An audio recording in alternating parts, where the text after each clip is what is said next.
नमस्कार दोस्तों, मैं भाविनी मिश्रा अपने चैनल में आप सभी का एक बार फिर से स्वागत करती हूं। आप सभी को आने वाले हरितालिका तीज व्रत की बहुत बहुत शुभकामनाएं।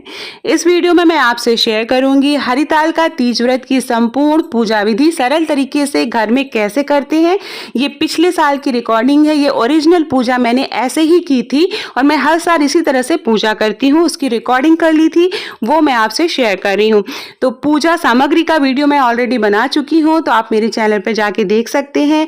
डिस्क्रिप्शन बॉक्स में लिंक डाल दूंगी और वीडियो के एंड स्क्रीन में भी आप इसकी लिंक पा सकते हैं। तो साथ में मैं नियम बताते चलूंगी, व्रत के कुछ नियम भी बताते चलूंगी। तो सबसे पहले इस तरह से चौकी लेंगे, उस पर लाल रंग का वस्त्र बिछाएंगे, अपने को शुद्ध करेंगे, आचमनी करेंगे, गंगा जल से पवित्र करेंगे स्थान को और संकल्प लेंगे व्रत का। तो इस तरह से मैंने पीले रंग का एक वस्त्र इसके ऊपर बिछाया है और ये देखिए, ये गंगा जी की मिट्टी की बनी हुई भगवान शिव, माता पार्वती और गणेश जी की मूर्ति है और इसी तरह से मैं पूजा हर साल करती हूँ। यहाँ मार्केट में आसानी से मिल जाती है। अगर ना मिल पाए तो आप जो है फोटो से भी पूजा कर सकते हैं, या आप मिट्टी से भगवान शिव, माता पार्वती और गणेश जी की आकृति बना के पूजा कर सकते हैं, या आप शिवलिंग बना के भी पूजा कर सकते हैं इसी तरह से, या इसी तरह से आप मंदिर में भी पूजा कर सकते हैं। तो सर्वप्रथम हम गणेश जी को गंगा जल चढ़ाएंगे, उसके बाद भगवान शिव और माता पार्वती को गंगा जल चढ़ाएंगे। फिर इस तरह से गणेश भगवान जी को अक्षत लगाएंगे, रोरी लगाएंगे, हल्दी लगाएंगे। भगवान शिव को हल्दी नहीं लगाई जाती है। इस तरह से भगवान शिव को अक्षत लगाएंगे, चंदन लगाएंगे, माता पार्वती को रोरी कुमकुम लगाएंगे, अक्षत चढ़ाएंगे और इस तरह से उसके बाद हम जनेऊ पहनाएंगे। सबसे पहले गणेश जी को जनेऊ पहनाएंगे, फिर भगवान शिव को जनेऊ पहनाएंगे। जनेऊ पहनाते से पहले हमें उसमें थोड़ी सी हल्दी लगा लेनी है, ऐसे सफेद जनेऊ नहीं चढ़ाया जाता है। फिर भगवान गणेश जी को हम दुर्वा चढ़ाएंगे, सिंदूर लगाएंगे, पीले रंग का पुष्प चढ़ाएंगे, ये इस तरह से फूल माला चढ़ाएंगे। सफेद रंग का फूल ने चढ़ाया है, भगवान शिव को सफेद रंग के फूल पसंद है तो वो चढ़ाएंगे।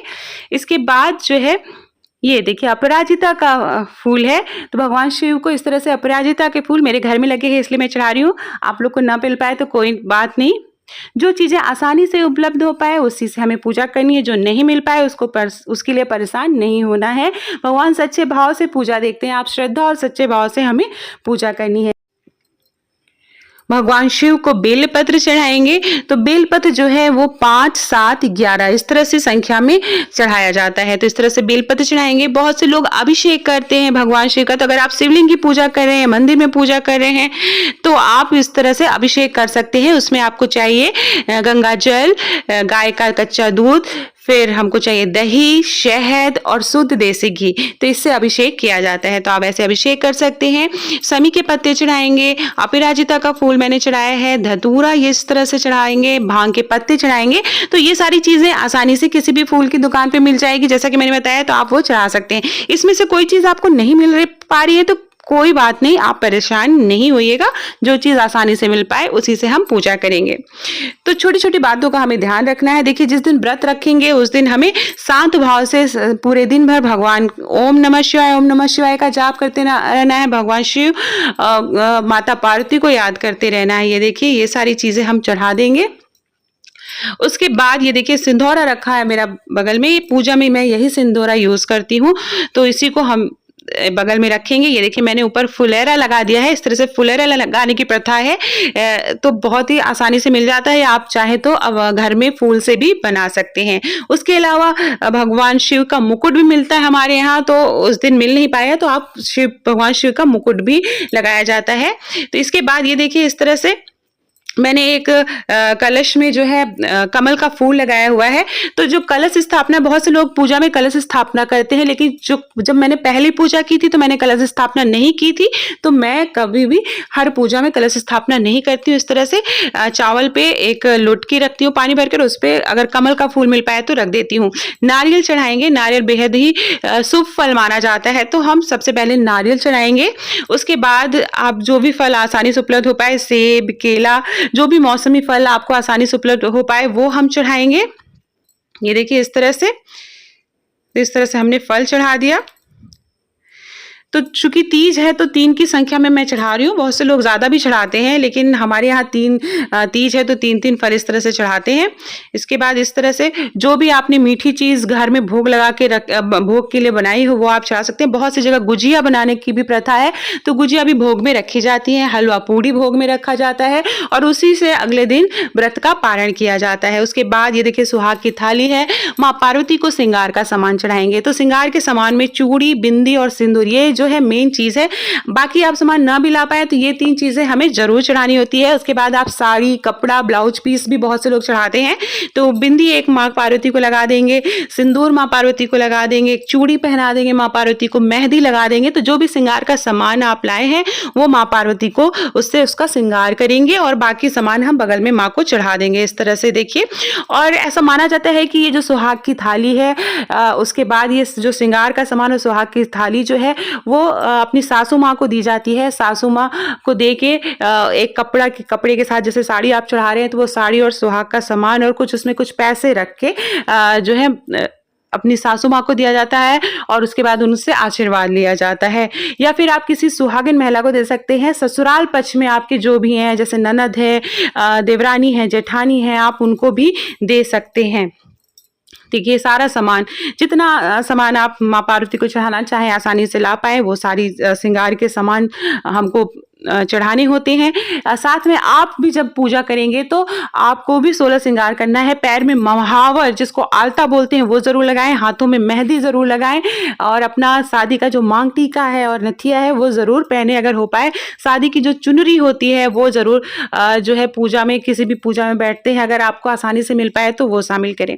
बहुत से लोग बोलते हैं नई साड़ी जो है नई साड़ी से पूजा की जाती है, नई साड़ी पहन के, तो ऐसा ज़रूरी नहीं है। साफ़ सुथरी धुली साड़ी होनी चाहिए, जूठी साड़ी नहीं होनी चाहिए, तो आप पूजा कर सकते हैं। तो इस तरह से श्रृंगार का सामान चढ़ाएंगे। आप चाहें तो बिछिया, पायल भी आप माँ पार्वती को चढ़ा सकते हैं। उसके बाद वो आप अपने जिसको भी सुहागिन महिला को आप दान दे सकते हैं। अगले दिन सुबह जब पारण करेंगे उसके बाद दक्षिणा निकालनी होती है, तो वो भी मैं विधि आगे आपको बताऊंगी। इसके बाद इतना सारा सब भोग लगाने के बाद फूल माला सब चढ़ाने के बाद फिर हमें हाथ में अक्षत फूल लेना है और हरितालिका तीज व्रत की कथा पढ़नी होती है।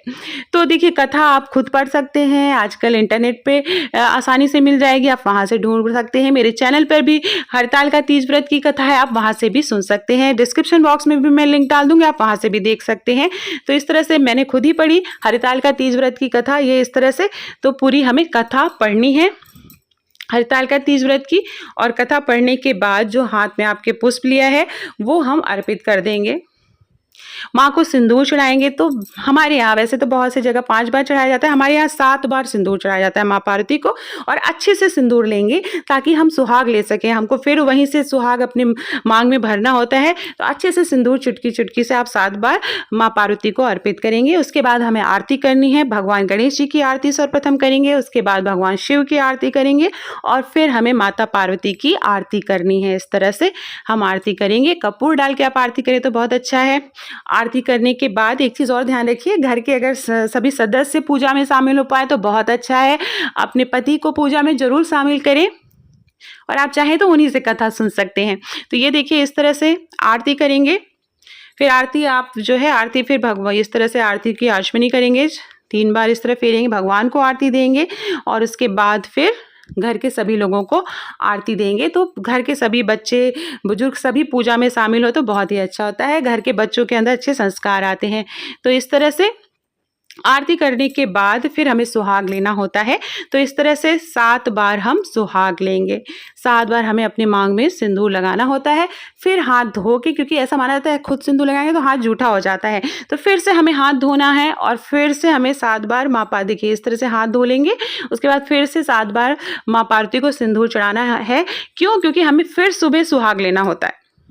ठीक है, 24 घंटे का व्रत है तो शाम को प्रदोष काल में आप पूजा करेंगे। उसके बाद अगले दिन सुबह भी पूजा की जाती है, आरती की जाती है। तो अगले दिन सुबह जब आरती करेंगे उसके बाद फिर सुहाग लेंगे। प्रसाद के रूप में जो भी आपने श्रृंगार का सामान चढ़ाया है उसमें से बिंदी लगा लेंगे, हाथ से चूड़ी पहन लेंगे, नेल पॉलिश लगाएंगे, जो भी आप थोड़ा सा सुहाग का सामान हम ले लेंगे।